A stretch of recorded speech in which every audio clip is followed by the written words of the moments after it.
മലപ്പുറം തുവ്വൂരിൽ കള്ള് ഷാപ്പിനെതിരെ സമരം ചെയ്തതിന് വീട് കയറി ആക്രമണം. തുവ്വൂർ തെക്കുംപുറം സ്വദേശി വിൽസനും കുടുംബത്തിനും നേരെയാണ് ആക്രമണമുണ്ടായത്. ആക്രമണം നടത്തിയ ആളെ പോലീസ് കസ്റ്റഡിയിലെടുത്തു. ജനവാസ മേഖലയിലെ മദ്യ ഷാപ്പിനെതിരെ നാട്ടുകാരുടെ പ്രതിഷേധം 44-ാം ദിവസം പിന്നിട്ടു. തുവ്വൂർ തെക്കുംപുറത്ത് വീടുകളോട് ചേർന്നാണ് പുതിയ കള്ള് ഷോപ്പ് ആരംഭിക്കുന്നത്. ഇതിനെതിരെ നാട്ടുകാരുടെ പ്രതിഷേധം തുടരുകയാണ്. ഇതിനിടയിലാണ് വരാൻ പോകുന്ന ഷാപ്പിനോട് ചേർന്നുള്ള വീട്ടിൽ താമസിക്കുന്ന സമരസമിതി ചെയർമാൻ കൂടിയായ വിൽസന്റെ വീട്ടിൽ കയറി അജ്ഞാതൻ അക്രമം നടത്തിയത്. വിൽസന്റെ കാലിന് അക്രമത്തിൽ ഗുരുതരമായി പരിക്കേറ്റു. ആദ്യം വന്ന് പെണ്ണുങ്ങളുടെ അടുത്ത് വന്ന് കള്ള് ചോദിച്ച് വന്നു. അപ്പം ഞാൻ പുറത്തുനിന്ന് ഇങ്ങനെ വരികയായിരുന്നു. അപ്പം സിറ്റ് ഔട്ടിൽ വന്നു കണ്ട് പിന്നെ ആദ്യത്തെ അടി അടിച്ചപ്പോൾ ഞാൻ വിഴുന്നു കാലും.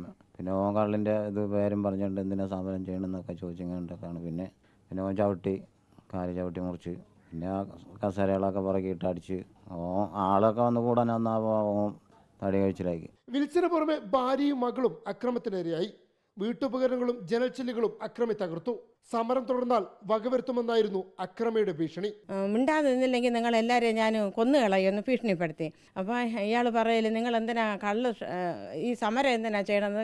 ഈ കള്ള് ഷാപ്പ് ഇവിടെ വന്നാൽ നിങ്ങൾക്ക് എന്താ പ്രയോജനം? എന്താണ് നിങ്ങൾ എങ്ങനെ കരുതിയിരിക്കണത്? അതേസമയം അക്രമത്തിന്റെ പശ്ചാത്തലത്തിൽ വീടുകൾക്ക് സമീപം സ്ഥാപിക്കുന്ന മദ്യഷാപ്പിനെതിരെ സമരം ശക്തമാക്കാനാണ് നാട്ടുകാരുടെ തീരുമാനം. കള്ളുഷാപ്പ് തുറക്കലിനെതിരെ കുടുംബസമേതം പ്രതികരിക്കും.